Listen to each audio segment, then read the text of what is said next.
If anyone ever tells you they don't have any regrets in life, they're one of two things: a liar or selfish. Because if we look back at our history, there's absolutely no question that if we made some sort of different decision, we might have helped other people more. We might have made other people's lives better in some manner. There is none of us who go through life without having a moment where we could have impacted more people in a positive manner. We're never going to make all the right decisions in life, no matter how hard we think about them. Sometimes thinking is what prevents us from doing. Welcome to the Sock Door Podcast, where life is messy, but we always find meaning in it. Every week, we pull out the stories, the lessons, and the hidden gems. And then we ask the big question, keep it or kick it? If you're ready for real talk, brave steps forward. I'm your host, Lisa Begley, and you're listening to the Sock Door Podcast. Let's jump right in. And we're back. Hey, Sock Drawer listeners, have you ever met someone who absolutely refuses to stay inside one career drawer? Someone who goes from national level athlete, running a minor league team, pivots into filmmaking, producing, directing, and now building a streaming service dedicated to the underdog and the overlooked. Today's guest, Brad Lyon, he has reinvented himself more times than most of us, and somehow each chapter has made the next one even more compelling. From sports arenas to film sets to launching the B Stream, Brad's story, it is a masterclass in grit, creativity, and the courage to bet on the unconventional. So this episode is really for anyone who's been wondering, is it too late to try something new? Brad's entire life says absolutely not. Brad, welcome to the Sock Drawer Podcast family. We're so excited to have you here. My pleasure. Thank you. Thank you very much for having me, Lisa. It's always exciting to be on a podcast for the first time because you never know what you're going to get hit with. So I am thrilled to be here and ready to take the punch. Oh, gosh. Well, I hope it's not. Well, we'll see how it goes. Maybe it will be. Your life, We don't mind ratings. That's right. That's right. Listen, your life, it kind of reads like a series of bold pivots, right? Athlete, director of a minor league team. I can't wait to dive into that. Filmmaker, producer, and now founder of the B Stream, which I'm so excited to hear more about.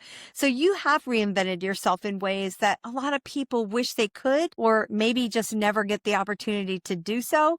But often they don't really give themselves the permission to even try.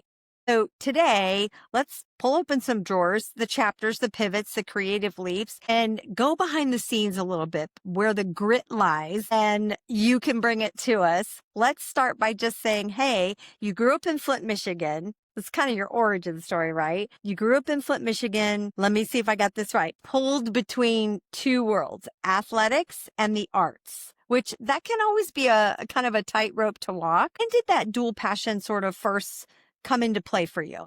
Oh, shucks. That's been my entire life. A lot of people won't even realize I was probably an actor way before I was ever a football player or a wrestler. So that combat happened almost every year. Whether it was, do I do drama this year and do I want people to know I'm a drama nerd? Or am I just that jock who's just way too much into sports? That was my case throughout my entire life. As a matter of fact, my entire life has really been about sometimes saying yes almost too many times. Earlier, you had mentioned about the fact that sometimes we don't have the opportunity. And my perspective has always been we create our opportunity. Okay. It's not about, do we have it? Does it come to us? It's no, I'm just going to say, yes, I'm going to go do something. Yeah. You know, the thing about life, when you look at any goal, regardless what it is, becoming an astronaut, a professional athlete, so on and so forth, when you look at these things, they're actually simplistic. Almost every single thing you could want to do has been done before. Someone's done it, and most everyone's gave you a book or some sort of blueprint that you can actually read and know exactly how they did it, so you could do it. You just have to be willing to want to. The reality is, many of us really don't want to put that much work into life, and that's okay. You don't have to. Everyone doesn't have to be the superhero, but if you want to put on the cape, you can. It's your choice. I love that analogy. If you want to put on the cape, you can. It's your choice. Well, so tell me a little bit about your opportunities. What about your upbringing kind of shaped your ability to pivot between such different paths? Because like we mentioned earlier, it can be a little bit of a tightrope to walk, especially even I remember it back in my day, but also now today, kids today, and as they're younger coming up, it's like, they have to choose between being in the drama club or being on the field. What does that look like? Well, half the time today, the biggest reason for the choice is simply expense. I'll tell you what, I think most people remember this when we were growing up. You usually didn't have to pay to be in everything in your school. You So joined true. something. You didn't have to, write a gigantic check to be able to participate. So Yeah. I do understand that is a hurdle. But in life, we're going to face obstacles. Everything's going to be a struggle. So if you want to do one of those things and you're determined to do it, you will find a way. And it's okay not to be. It really Yeah. is. But Yeah. if you want to be, you can put in the work to do all those things. Brad, I Now, love that you give permission, that it's okay to not do it. well, you have to give yourself permission because it's Yeah. scary. But Yeah. here's the thing. Everyone knows, especially in today's economy, life's hard, right? So if Yeah. it's already hard, why not make it hard doing something you would have loved to have done? It sounds like a better choice because it was hard either way. It's true. It's true. I love it. I love it. Was there a moment like early in life that hinted, I'm not going to live in just one lane. I'm going to do both. I think what first started, not to overhinge on the origin story, as you said, but a lot of people will talk about how a lot of people have special benefits. Maybe they came from a wealthy family or that type of thing, so they had an unfair advantage. And I'll admit, I did have one unfair advantage, but it wasn't a pile of money. I had a very loving household.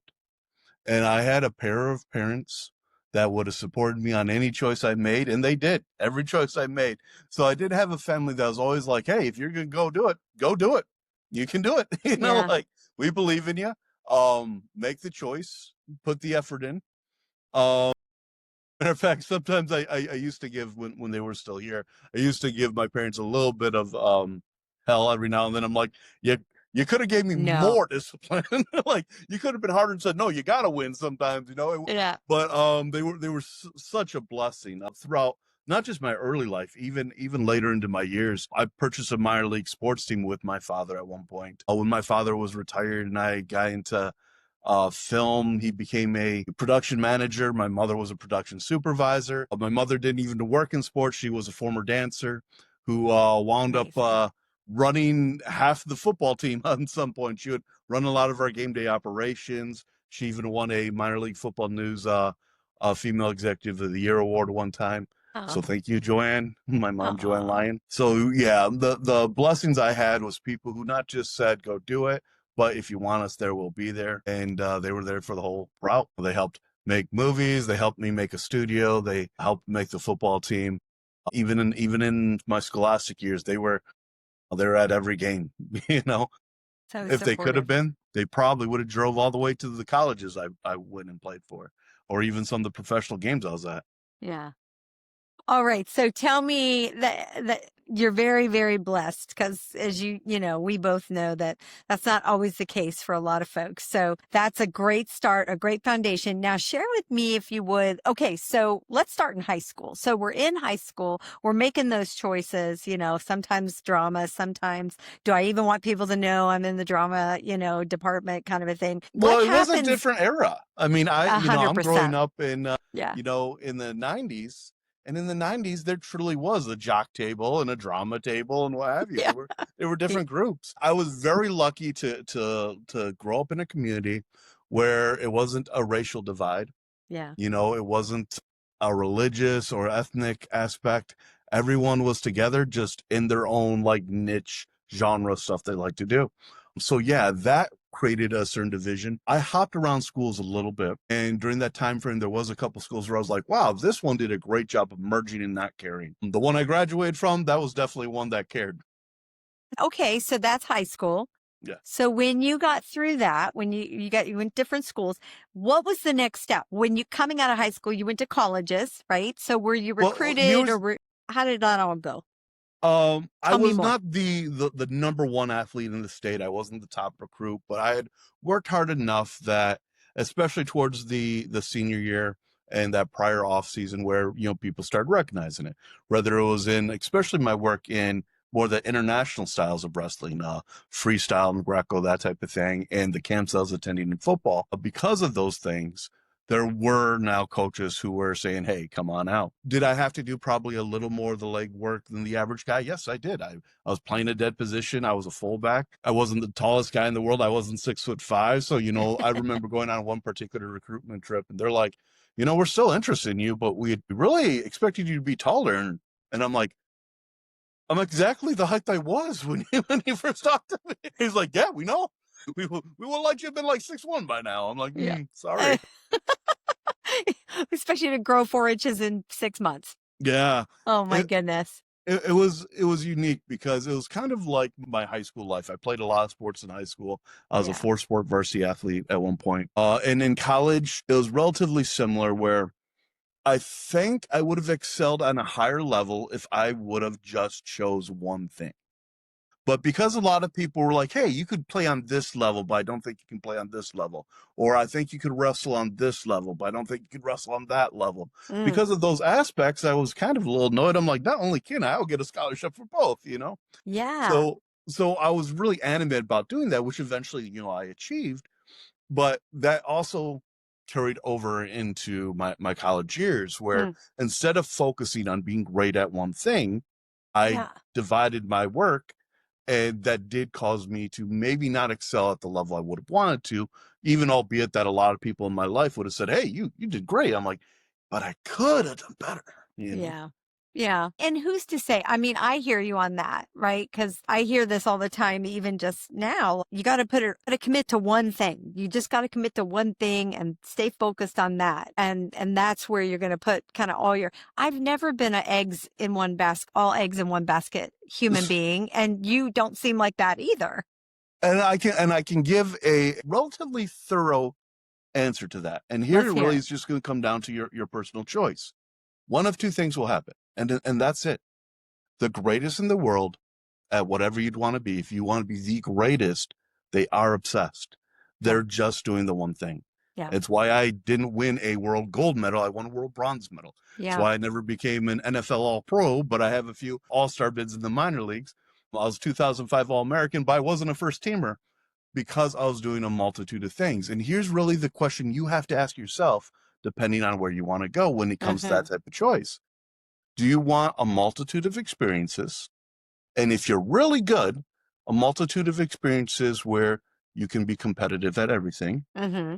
or do you want to be truly great at one thing? And that's it. That's your only option because you cannot be great without being obsessive and only doing that one thing.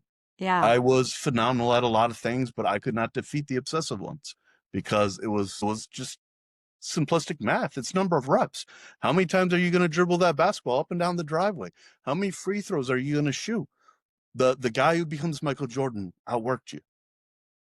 Yes. So tell me this. How do you make that decision? I mean, looking back, any regrets? If anyone ever tells you they don't have any regrets in life, they're one of two things, a liar Yeah. or selfish. Because if we look back at our history, there's absolutely no question that if we made some sort of different decision, we might have helped other people more. We might have made other people's lives better in some manner. There is none of us who go through life without having a moment where we could have impacted more people in a positive manner. So when I look back, a lot of those things are things I look at. How could I have been, a better son for my parents? How could I have made their life better, made my community even more excited or supportive, made the colleges who believed in me happier for recruiting me because maybe I could have just played one and been their champion that helped take them to the title they didn't have. There's a lot of times you have to look at that. Yeah. And we're never going to make all the right decisions in life, no matter how hard we think about them. Matter of fact, sometimes thinking is what prevents us from doing. Agree. Yeah, I agree. My I agree. a lot of people ask me what my highest achievement was, like that one thing where I'm the most proud of in my entire life. Yeah. And that answer actually is relatively simple for me too. And they always expect me to tell some story about, I won this bronze medal and I overcame all this because I just wasn't that good in high school. I never won a state title in high school. And yet, I win a international medal and so on and so forth. Or, oh, I wasn't that great at football, but here I am getting a check to play it for a living. It was none of that. The day I felt the most accomplished and was the happiest I'd ever been was on my dad's 61st birthday when I was able to buy him a brand new car for his birthday. And that was what truly made me happy. Now, at that point, my mother had been passed away for about 10 months. She had died in December. Matter of fact, I buried her twice. The second time on Christmas Eve. I mean, well, finish this story and then I want to hear a little bit about It's a quick that. one. She just Yeah. they unburied the wrong plot, so I had to come back on Christmas Eve and bury her again in the right spot. Yeah, a heck of a Wow. Christmas. But Yeah, I would say. yeah. So you look at life and Hmm. you're 10 months later, and I'm able to do this for my father. And I thought back, I'm wondering if there was a couple choices I could have made earlier where I could have done something really big or special for my mother before she had passed. I'm I really sure. regretted that because I just didn't quite get there, and I could have made singular decisions. I could have focused on one thing, and I could have done those things. My father ironically died 2 days after I bought him that car. Gosh. So both parents in less than a year. Oh, yeah. Last of my Sorry, family. Brad. Yeah, I lost three sorry. people that year, and those the last three people who were direct blood relatives. Oh, gosh, Brad, I'm so sorry to hear that. Now, this may be the question then that kind of you've already answered, but from competing internationally to running a minor league team, you've been in high pressure environments. Now, what was the toughest chapter and how did you push through it? Was it Mm. that year when you lost those three folks in your family? Hmm. Or would you say you've had some tougher times to push through? Those were the most painful, Okay, absolutely the most painful. sure. So most difficult time from an emotional aspect, 100%. The thing about loss, and I do not mean to spin this in a positive manner by any means, but the thing about loss is it does remove responsibility. Every time one more person that you care about that you're trying to take care of is no longer there, you have one less person to have to, provide for or do something for, which I don't like because I prefer to have people to do things for. Of course, yeah. But because of it, it does make some decisions in life easier. You don't have to weigh on how this will affect other people.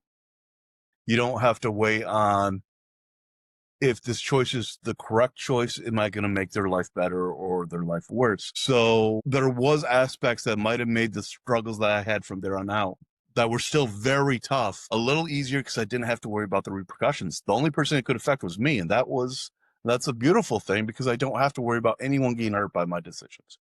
Yeah. Well, and that is a spin on the other side of it. And that's okay. I think that's the best way to maneuver through it because Yeah, I grief think is challenging no matter how you slice it, you know? Yeah, if you allow it to completely handcuff you, Yeah, you're never going to move on. You so have to true. find the things that were the benefit. I even say, and this sounds horrible, but I even say I killed my father. I think my dad decided he could go, that it was okay for him to go because when his son was able to buy him a car and he doesn't have to be the guy who buys his son a car, he knew it was okay. He didn't have to be there. And I think that aspect is part of understanding maybe he was okay at that time, Yeah, that was in essence his time. yeah. And How long were your parents married? 41 years, Bless their before I hearts. was born. It's amazing. It's Yeah, they amazing. they had a beautiful marriage. I remember my dad taught me very well on how to be a good husband. Towards the end of my mother's life, she really struggled with walking. Even early in my life, she had already lost all the cartilage in her knees from her dance career. And then she really struggled and battled with it, especially when cost of of medical care got so astronomical, where Yeah, like she used to require these shots that helped make her get through a week, and these shots yeah. wound up becoming so expensive. These shots, when she first started gaining, were a few $100. We were paying a few $100 per week, and towards her later years, they're like $1,200, $1,500 a week, Oh my and we goodness. really struggled paying for that. Yeah. And we had insurance, like that's with insurance. That's how bad Uh, our medical system was uh, or is. But I remember my dad just practically every night he would my mom would put her feet up on his lap, on his legs, and he'd like massage her feet for like 45 minutes an hour, just trying to make it easier on her. And I was just like, "You did good, Dad. You're a good example." Good example. I love that. Well, what is, aside from the grief, because clearly that's a setback, what is one setback, Brad? What's a Well, setback that you feel like really shaped your future? well, your show is all about kind of those life turns, Yeah. those fork in the roads, and I had a couple of those.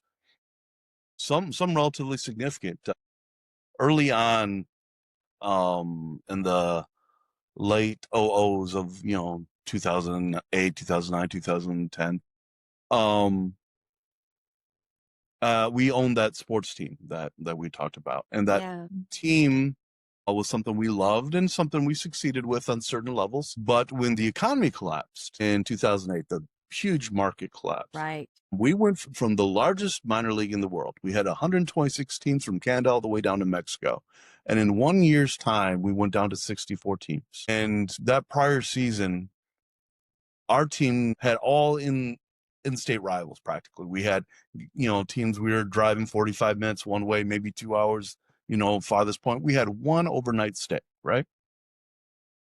That following season, our closest rival was over 7 hours away in Indianapolis. So suddenly every single away game was now two buses, carrying 48 players, another bus of coaches and staff and cheerleaders, uh, and you're now spending so much more on travel, and no one's coming to games as they were the year before. We were one of the league's leaders in attendance. We did a great job, and we didn't even win that much. We only went to the playoffs one time while we owned the team.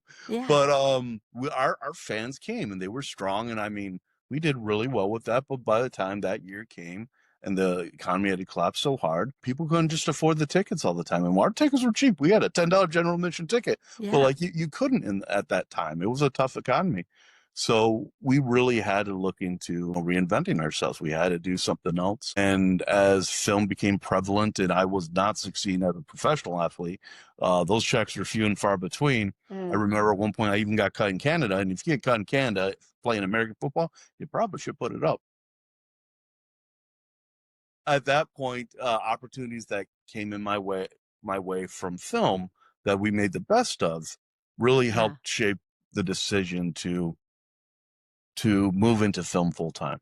Okay. Okay. So you move from sports to film, two pretty intense industries, obviously. Tell me about that transition. What did that look like and how did you feel about it at the time? Well, I remember I think the biggest sign that this is the way it should be Yeah. was when it was literally knocking on my door. I got this call from a gentleman named Jerry Preston. He was the Visitors Bureau president of our city. And he said, "Hey, I've got these three guys that need to meet with you. This Ron Reiner guy who had, won numerous major film awards. You had this Scott Marshall from Happy Days, and a gentleman walking in there that had financed over $1.8 billion in film. And when you see a man who's financed nearly $2 billion in Yeah. film, like, oh, okay, I think I might have to help you." I'll show up. I'll show up. Yeah. Yeah. They had the situation where they had a great cast with Christina Ricci and Matthew Lillard and Ed Margaret, Cedric the Entertainer, Bill Engvall, Marty Kleba, who wound up one of my producing partners, all from this film. But their lead actor, I won't bash the gentleman on air here, but the lead actor had pulled out because of some behind the scenes drama that was going on. Mm. And the only actor that they could find last minute to take such a role was 6'7", and let's just say this other actor whose name won't be mentioned only comes up to about here on me, and I'm only 5'11" on a good day in shoes. So this other gentleman is 6'7", named Owen Benjamin, who's not the most beloved person today, but at the time I'll say the version he was then, I'll stick up for. Decent guy at that point. Well, I spent a lot of time with him. Nice guy, funny guy. I think sometimes you just play into being funny too much and you forget what's real and what's not a joke. Owen at 6'7" couldn't play the same character, so they had to rewrite everything and they wanted to do football scenes. So they needed someone to sports coordinate an entire football scene. They wanted him to look like he could be an NFL first round draft pick quarterback. They wanted cheerleaders and football players in a stadium. And needless to say, I'm like, all right, well, we'll get it all together. And Nice. they were very kind to me. My team still existed at that time. And I remember when that movie came out, my logo was in like practically every other scene. They had put people in t-shirts wearing it. Some of the main characters wore the t-shirts. Of course, the football players were wearing my jerseys, you know. Very cool. Yeah. So yeah, they did pretty well by me in that respect. And I remember there's a couple things I even turned down over there, and I kind of irked me. A funny one was at one point they called me up and they're like, "Hey, you know, you're really broad." I'm like, "Yeah, thank you." Thank you. Let And me you're think about it. athletic. I'm like, I believe that's accurate. Thanks for catching me up. And she's like, yeah, well, what I'm getting at is, you could play Cedric the Entertainer. And now I'm really confused. I'm like, the first few things you said are true. I don't think I look that much like Cedric the Entertainer. I love the guy, huge fan, but I don't know how Yeah. you want me to play him in a Yeah. film. And she's like, no, we actually want you to be him when he's the knight throughout the movie. So we Okay. want you to fight all, you know, play him, be Cedric in all these night scenes. And I remember, I was like, wow, that's something. By the way, also a head taller than this gentleman, but Kind of still. like a stunt double or Yeah, like, well, yeah. yeah, basically like a stunt double, but they just Okay. want you to play the character in all those scenes, All you right. know? And I'm like, the one problem, guys, I'm playing football. You know, I'm literally on a bus heading to you know, another state to, you know, Yeah. play another team. I couldn't do it. But that was one of those things that just like sat in my head, like, here's an opportunity to have some fun and play this and get a good check. That check's probably more than I'm actually making in football at the time, you know? Yeah. So it was one of those things where the door really opened and it made me think like, hey, if we don't continue to find a way to make this work, maybe that is a direction I should go. Yeah. Well, and were you ever able to go back and sort of get that door? I mean, obviously you were, but how did that happen? Like, take me through that process. So you played football, you passed on that opportunity. You went ahead and played football for how much Well, longer I did, you know, were I'd you doing already that? worked on that All Fair and Love film at that point, which was, you know, a $10 million film with this epic cast. And Yeah. at this point, I'd done a number of films. Someone even came to me and said, hey, could you write the script for that minor league football stuff you do? I'm like, yeah, Awesome. sure, you know. And at that point, I'd already been a published author. I had a book in, of all things, cheerleading. Woo! And you know, they asked if I could put the script together, and I did. And I sent it over to them, and then they didn't Very talk cool. to me for months. And so I'm like, man, I must be a terrible writer. Well, kind of standard though, right? For the industry. Right. And then I get this Slow phone moving. call and they're like, hey, do you, there's potentially a union strike. What's your thoughts on like either you come in here and wearing a hat and we'll give you a check for the script and you can say you have absolutely no power, or it's your script.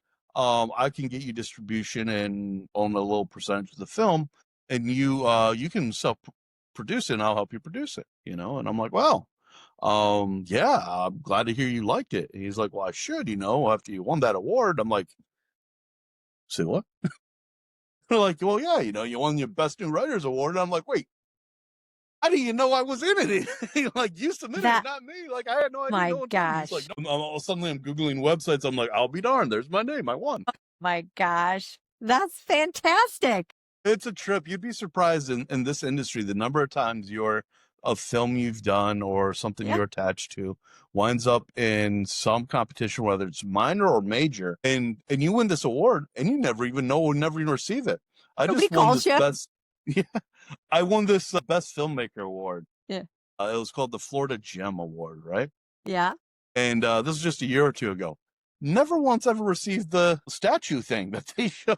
Like they give all these cute little, you know, statues, you know, Yeah. awards. And I'm like, I wonder what ever happened to that because I didn't get it. But hey, I won. That is a crazy industry for sure. Yeah. What do you think? What would you say has been like your biggest but quietest triumph? Like the win nobody knows about. I think those biggest triumphs are usually the things that were so hard that we still got done. One of the movies that I sadly say I'm most embarrassed about, which it was an okay movie, but it was not what I set out to do. Yeah. We had a different cast by the time we started filming. We had a special effects team that quit on me to go do Teen Wolf the weekend we're supposed to be filming. We had all kinds of horrible things. And mind you, our lead actor who had to step away, he didn't have a choice. He was stuck on Once Upon a Time. He was on a holdover contract.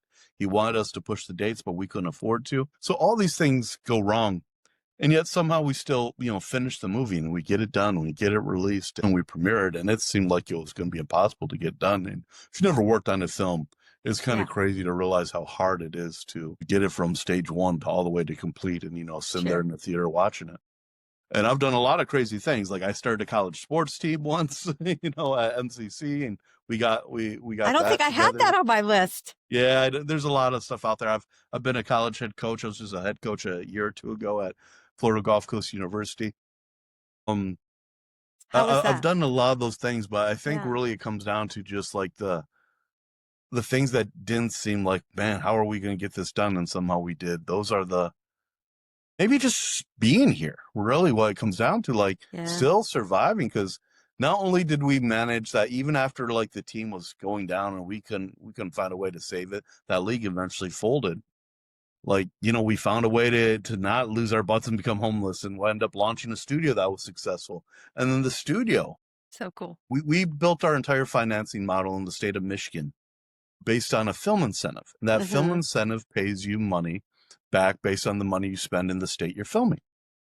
And what we would do is we would leverage what we're expected to receive from the state. And we would leverage that with a financing company who would buy our, let's say, 30 to 40% back for 20 to 25% up front. Okay. So they'd give us that 25%. We'd give them the rights to whatever we get back.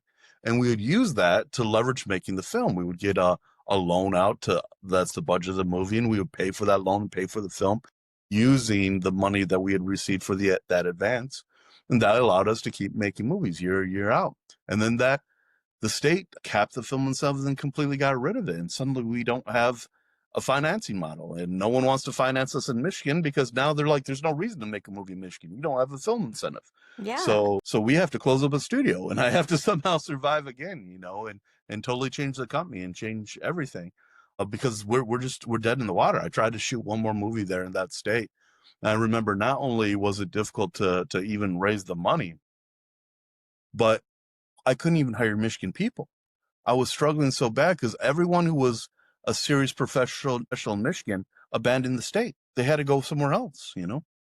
Was there an opportunity to move it to a different location or a different state? Or would Well, I that have wound up been moving. You cost just couldn't prohibitive? really, you couldn't really move the studio, you know? Okay. I So you just gotcha. had to really at that point do what a lot of producers do, and they just go somewhere and make a movie, and they don't have the brick and mortar facility. They don't have the offices. They don't have that. And the drawback of not having some of those things is you were employing people that you see every day, that you're putting a roof over their head. And that was one of the things that hurt because you have real people you're working with full time. And Yeah. then when you're relocating out of state and now you're making movie to movie wherever you're going around the country or world, now it's brand new people every movie, you know? A lot of networking, Yes, yes. put it that way. Well, how did your experience with sports leadership, so taking that aspect of it, influence your directing and producing style? Well, Like, truth how be did that all told, come together? in sports in general, but especially coaching sports, is just the best training ground for directing a movie. Because in essence, what you're doing as a director is you're taking a bunch of different people and you're motivating them to get the best performance out of them, and having to figure out how to move those pieces around to achieve a goal that you're teaching everyone, that you're telling, here's our goal, this is our master plan, this is what we want to do. Yeah, And literally sports, that's what you're doing. You have a team full of guys. Sometimes you're recruiting more ones, and you're getting these people, and you have to treat them in a different way. You have to motivate them. I've yeah, never found that whole, like, I'm going to coach one way. It doesn't work because you're going to leave certain people out, and you're not going to get the best out of everyone. You're never going sure. to get the best out of everyone, but you have a chance if you really take a look at each person and express to everyone, yes, someone I'm going to be nice to, and some people I'm going to put a boot up their butt, is because I believe that's what you need. Yeah, I And I love it. might be wrong sometimes. I'm gonna go with my gut and what I've learned from 20 some years of doing this, and try and do the best I can. And always remember, I tell my guys this all the time. As a coach, my job's to win. So no matter how it feels personally, like, oh, this coach just doesn't like me, or this or that, like, Yeah, look, a coach never cares that much from an individual standpoint to ruin your career because he doesn't like you. No, our job is to win, and we're going to put our pieces in the best place. It's not because I didn't like you a little more, so I've made that guy who can't do the job like you can not start over you. That makes no sense for my career. We're not doing that. Like, only the dumbest coaches in the world do that, and they're probably not the guy who held that job for a lot of years. For very long. Yeah, that makes sense. Well, Yeah, is there, so it was you a know, that makes sense. And I could totally see that now as you're explaining it and you're kind of walking through it, coaching, moving the pieces and player, training, teaching, yeah. moving things around that, I mean, I All a don't script know. is a playbook. A Yeah, script is literally just a playbook. that We're makes taking a sense. playbook in football, and I'm moving my players around and trying to get the best performance out of them. And then I take a script and I move the cameras and lights around, and I move the people around, and I try and get the best performance out of them by Yeah. sometimes treating them nice and sometimes saying, "Hey, I need more out of you." Brad, I feel a docu-series coming on about this. I think it would be It's awesome. it might be a good time to finally start doing those that help explain some of the stuff, Yes, and help I think people teach. would love it, like what does a director do? What does a producer do? Like, what does that look like? Well, you've written and produced films, right? And of course, you've authored books. How does all of that, how do you approach storytelling when you're putting all that together on paper, All storytelling really theoretically? comes down to is Yeah. having a simplistic world to share and a simplistic story to share. And the more people you're exposed to, the more people you listen to. And that's really important because if we're just talking, we don't learn. I've never learned a single thing from just hearing me talk because I already knew what was coming out of my mouth. So the more people we're exposed to, the more we can learn how they are, how they see the world.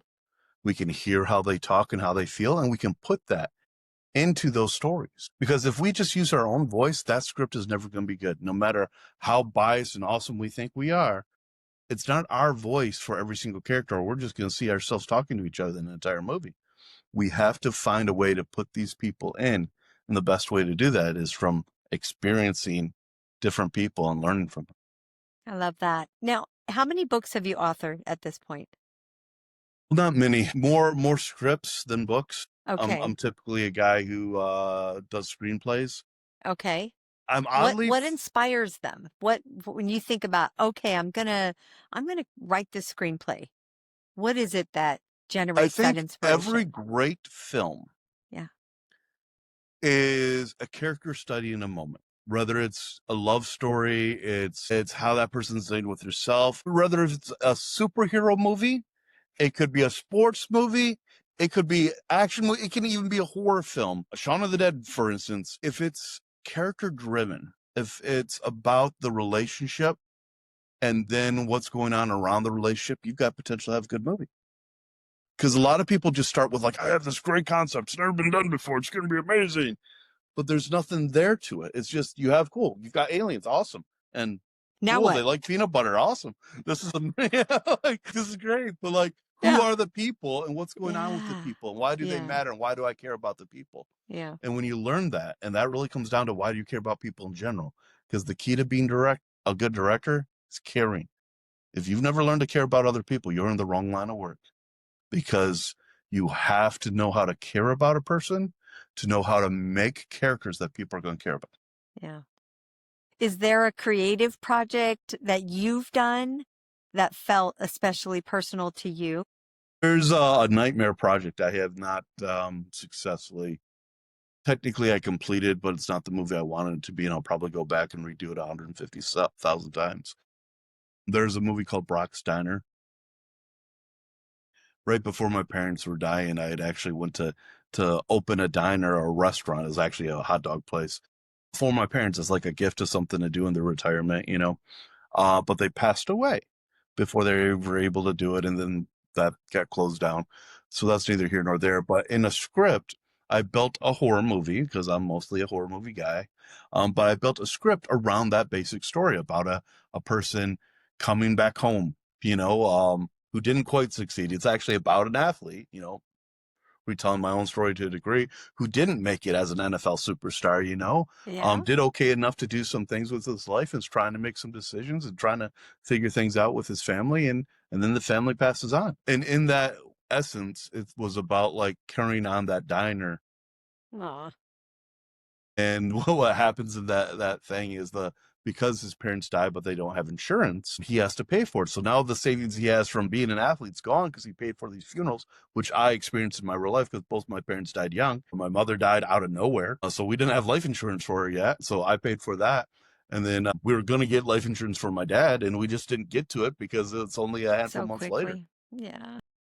So we just didn't get around to it. So I paid for that, and that impacted me financially to like, my next steps. So that was wrote into the script where, because he had spent the money on the funerals, he didn't have the money to open the restaurant like he wanted.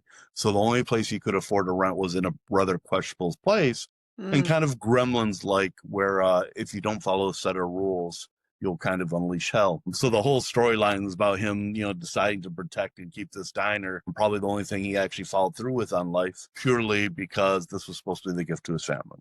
Aw. And it And just, there was so much heart. Yeah. I think the problem is when stories are so personal that you care about them more. And so sometimes when you start to do them and think you're doing them nowhere up to the standard you'd want, the movie that you make winds up being something that you can't successfully release on the way you want. And so you're so hard on yourself that you don't quite see it through the way you want. So one of these days I'm going to redo that movie and do it right. Well, I hope you do. I hope it sounds great. I hope you do. Do you feel like, when you're putting together a more personal story like that, screenplay, do you feel like, does something ever hold you back? Like, so many people talk about imposter syndrome, or just the fear of like putting yourself out there, having to be so vulnerable. Would people even know it's really part of your story? Like, how would that play out? I mean, the people who are passionate about films and love finding out backstories, I'm sure they'd find out because I'm a very open book. Yeah. The beauty of not having, there's a couple advantages to having no one still around. One, you don't have to worry about traveling anywhere you want to be to make a movie, being gone for 6 months or 12 months at a time, because you don't have anyone else who's you're responsible to. And likewise, you can tell your entire story because the story won't hurt anyone. No one else is there. So unless you're worried about your own reputation, which I sure that don't care about, Good for I'm you. happy to tell people, Yeah. Yeah. I love that. Now okay. So the kind of your newest chapter, right? And if I have this wrong, the B stream. Can we talk about it? What sparked the Please do. idea? Yeah, let's do it. What sparked the idea for a streaming platform dedicated to B movies, cult classics, and overlooked films? Well, the films that I've always loved have always been those B movies, rather as the type of Army of Darkness. I think one of my favorite films, tied with Braveheart, is Killer Clowns from Outer Space. So I've always loved B movies, and a lot of my work itself really lends itself to the B-esque movie type of film. And when you make those, you come to realize that there's not a big place for them since the industry has changed. There's no more home video. Yes, there's people out there that want to kill me. Look, I understand. I love home video. Let's not, own people. tons of home video, but all that's left is Walmart, and Walmart's not going to carry them forever. Like there's no Redbox anymore. There's no places to sell it, and that was our key Blockbuster. revenue. Yeah. For years, you didn't release a movie in the theaters to turn money in the theater. You released a movie in the theater to create more advertising imprints around the country so that you would have more units, more DVDs and Blu-rays, and back in the day, VHS tapes picked up at stores like Best Buy and Target, Mm-hmm. So as the world has changed and that revenue is no longer really there, not enough to pay the bills at least, now you have to look at where you can get revenue from, and more B movies no longer find their home. And I am a guy from the 80s who loves his 80s horror films, and they tend to be a little crazier than some of the stuff we do today. And because of that, I want to be able to have a place where people can see movies in an uncensored, fun manner, where Mm-hmm. they're not going to have to feel worried about a whole bunch of people complaining about what they make or show or do or what the movies they like. As a filmmaker, I saw a number of my movies get released, and they're released in ways I did not intend for them to be released because the places who got them chopped them up and edited all kinds of stuff, and they're not even the same movie. Yeah. I had a filmmaker buddy of mine release one of his recently, and the movie was terrible with the version that places were releasing it, and no one knew because no one knew that that's an edited version. They don't know that places like Tubi or Hulu are editing these movies before they come out. So they think they're worse movies than they are. So that really started motivating me from two levels. One, filmmakers like myself need a place where the real movie can be shown. And two, we need a home where they're not getting rid of them, where companies like Netflix that got started on independent film suddenly don't even worry about those things anymore, which is fine. It's a new model for them. It's their company. But we need a place. And that's what the B Stream was about. It was about giving those movies a place where they're protected, where people can find them, where they'll always have a home. And they're having a home in a way that's uncensored and liberated. And you get to watch them without commercial interruptions. And you even get to join. Once you're on the app or on the website, we have a thing we call the Hive on the website. It's just called Community on the apps. But you actually can click on it and you can post and you can interact with people and you can even ask us for movies. Tell us the movies you want and we'll go on, we'll try and get them. And if they're available, you'll see them on the service. And if they're not, we're transparent. We even tell you, we couldn't get this because it's this guy owns it or this company owns it or we just couldn't afford to make the deal. I mean, heck, some of my favorite movies, I don't even have to go to Clowns from Outer Space on there because I couldn't afford to get that movie yet for the service. Yeah. But that's what it's about. How do you choose what belongs on the B Stream, first of all? So at some point, we are going to officially develop what we call the certified B, which we have already developed, and we're going to bring that out next year. But before that, it really just comes down to following those elements. You know, it's about simply not being a major blockbuster. We're not home for the movies that have a place everywhere else. We want to be home for the movies that struggle to have a place everywhere else. It doesn't mean they're not potentially were once a big movie. They might have even had a bigger budget. They don't have to be small budget. What they have to do is be the movies that are good and are fun and entertaining, but for whatever reason, perhaps didn't hit right then or didn't get released in the right way, didn't get marketed the right way, or just established a cult following years later where they're like, oh, wow, why did we not realize this movie was really good? I love that. Okay, so what's the long-term vision? Like, what do you see it? It's not just indie creators, right? I mean, it's any creator that wants to put together a major studio films, and we have small films and big films. Eventually, we want it to be the same thing that Netflix does only for B movies. We want to be able to help other filmmakers create movies. We want to finance filmmakers. We want to create a world where B movies can continue to be made and made on a quality level, and that has a home. So the more subscribers we get, the more opportunities we can do. Okay, tell me more. Like, how can somebody find B Stream? Where do they get it? Can they put it on their TV on Roku or every single tell me all about it. Interesting fact. A lot of people don't realize it's not one app that winds up on everything. Every single different company has a different app. So we're working on developing different ones. Like Roku has to have its own app that we're working on. I see. Like Apple required its own app, Android required its own app, and you can go to your Android stores, you can go to your Google store, you can go to Apple store, and you can just simply search the B Stream. You can go to the website, and it'll show you where, and you can sign up even on the website. Easier to sign up on the website, as a matter of fact. What's the website? What are we looking for? The B, just the letter B, not like a flying bee, even though that's a mascot. TheBstream.com. The B Stream, simple enough, listeners, thebstream.com. Okay. So they can go and watch movies if they sign up on the website. Yes. If you love B movies and smaller screenwriters and producers, this is the place to go. Here's the thing. Since we didn't get to do the drawer dash with Brad, that's okay. But I am going to give you, just based on talking to Brad, a tiny dare for this episode that you can do. I just want to make sure, listening to Brad's story, that each of you give yourself permission to try the thing you've been resisting. Now, how do you do that? Well, let's take the drawer method. All right. It's simple. You first have to decide to. You then have to remove the negative thing that's holding you back. Sometimes that's difficult to figure out, but I know you can do it. So decide you want to do it. Remove the negative that's holding you back. Apply what you already know. Okay. You have so much experience, so much life experience. You have knowledge to make this happen. Okay. And then you just have to wing it. You have to go out there and get it done. Right? Make the mistakes, like we said earlier, right? There is power in failure. So just do it. And then once you do it, take a step back, evaluate it, and then establish your boundaries. And then finally, just rinse and repeat.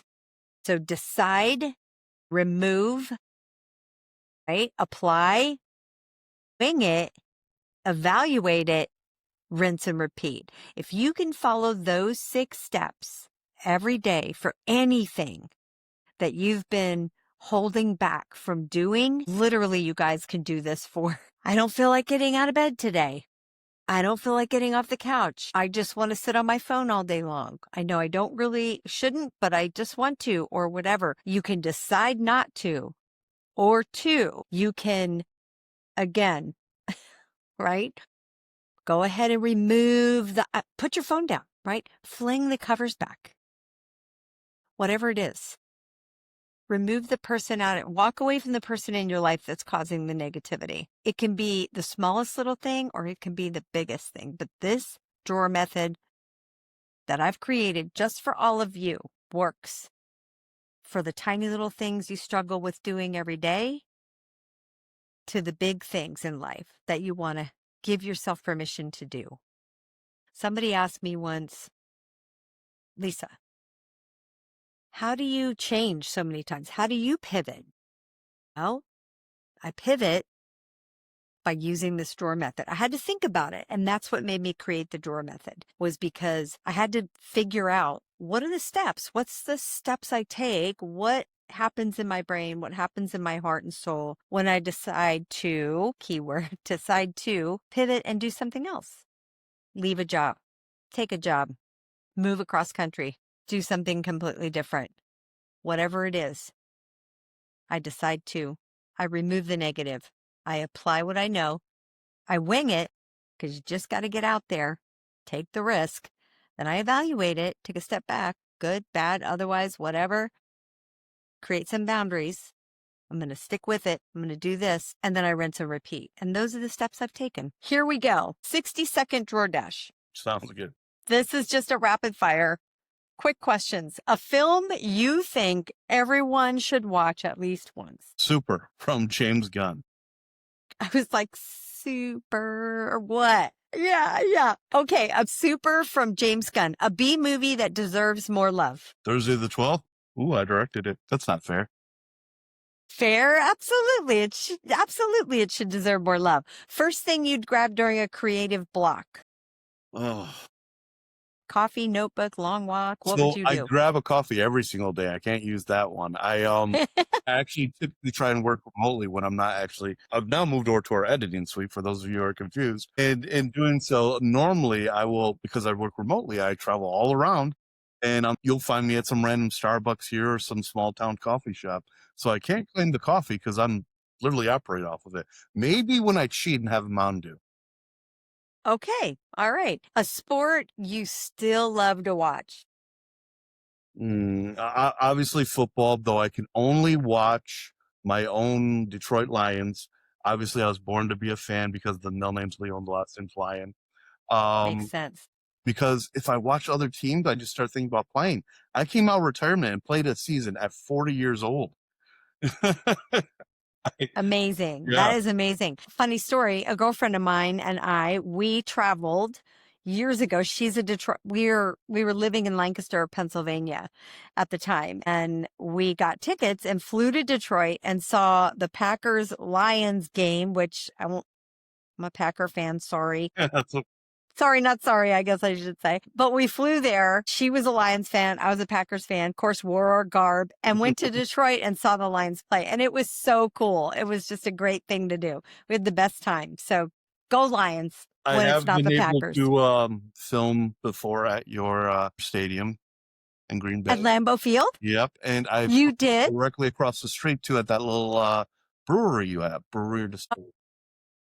Love Green Bay. It's the coolest place. Okay, a mantra you come back to when things get messy. Persistence can change failure into extraordinary achievement. Oh, I love that. Persistence can change failure into an extraordinary achievement. I love that. I had that up on my bulletin board every day of my life growing up. It's like affirmation. It's like right there. I love that. Like a vision board. Yeah. Yes. So good. Something you've changed your mind about in the last, let's say, 5 years. Politics. I'm just going to move on from there. One word to describe where you're headed in 2026. I want to be able to provide more opportunities for for a lot of people that I've had great relationships with. The B stream is growing. I've got to keep pushing it forward, which also means one of the things I have to get back into is the gym, because part of my trade-off at times for putting enough work is giving up something I care about, which adversely affects me. I haven't been back to the gym until I get a certain subscriber count on the B stream. So if you care about my health, well, sign up for the B stream. Subscribe. I love that. And you can do that on the website, right? Okay. Love it. Okay. So this is our kind of tiny dare, right? We talked about this. This is where our guests, Brad, offer our listeners something small, actionable, doable, where, it's simple, but they can take something away from today that they can do and implement in their own lives to help them continue to move forward. What would you recommend? If you are listening to this video right now, this podcast, for the sake of self-help, for the sake of being a guide to make a future better decision or a better movement in your life, one of the things I would suggest is this. You're probably fed up with the current path you're on, because that's why you need help. That's why you're looking for it. You want inspiration to make a choice that you don't want to do, because you already know your answer. You know what you want to do. You're just not doing it. So here's my thing. Take a piece of paper. I want you to write down a handful of things you love. I want you to write down 10 things you love. And it doesn't have to be a job or a career or anything. It can be literally anything just you love either doing or eating or traveling. It doesn't matter. It can be a career. It can be anything. I want you to write those 10 things down. Then I want you to circle, okay, with a little pen. I want you to do this by hand. Don't type this up. I want you to actually do it. I want you to circle 5 of those things, okay, that you like the best. Once you pick those 5, I'm making this a lot of work, but this homework's worth it. Trust me. Take those 5 things and put each one on their own little sticky note, on their own little piece of paper, and write a handful of ways people make money associated with that word. And once you got that done, you have 5 things you're passionate about. And you just made a list of ways those 5 things you're passionate about make money. Now just look at that. You could do something you love that you really enjoy, and there are right there in front of you ways you're familiar with in which they make money. Now pick one and start today. Do something little, do something tiny to get you working towards one of those 5. And here's the awesome thing. Even if the thing you do is super tiny, even if it only gets you 1% closer, did you know if you do 101%, you're there? Perfect. Recap. Write down 10, handwrite 10 things that you love. Circle 5. Put them on a sticky note. Hang them up. Write down ways they can make money, and then pick one. Yeah, that's simple. Now you have a choice. And it was literally just homework. It's that easy. And this didn't come from me. It came from someone far more successful than me. So a bunch of us, guys like weirdos like me, right? What do we do? Like, where do we go? There's these things called leadership conferences that a lot of people who have been relatively successful, they sign up and they pay stupid money. And we go meet with a bunch of other leaders in their fields, star athletes, what have you. And they like group mentor and they come up with ways and they teach people the different ways that got them to become great. And I take a lot of these things. That's how you become better, is by finding people who succeeded at something you want to do and figuring out how they did it. And don't just go out there and be like, let me figure out the smartest way or quickest way to do what they did. No, you know what? Is okay to work smarter, but you know what's better? Working smarter and harder together. Yeah. That's how you Don't take the easy path.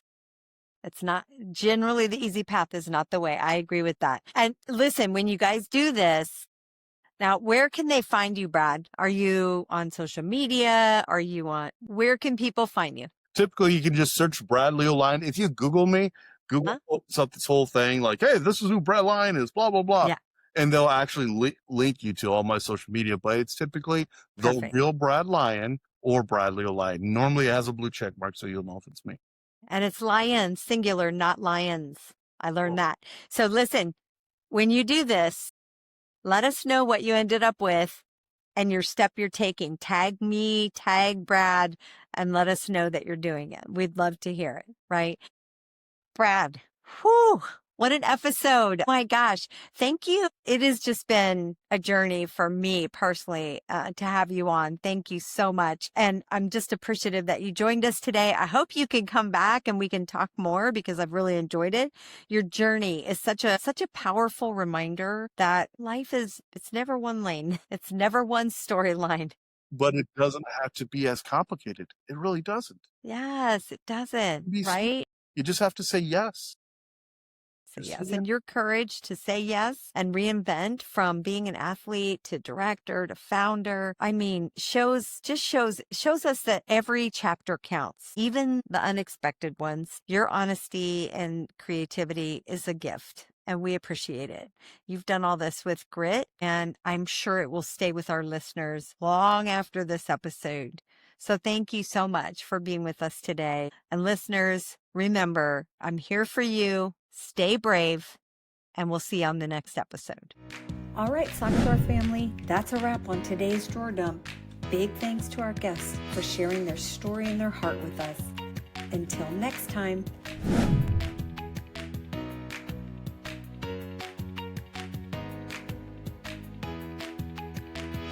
Don't forget, life's too short for mismatched socks. Retire the ones with holes, inspire the ones that still shine.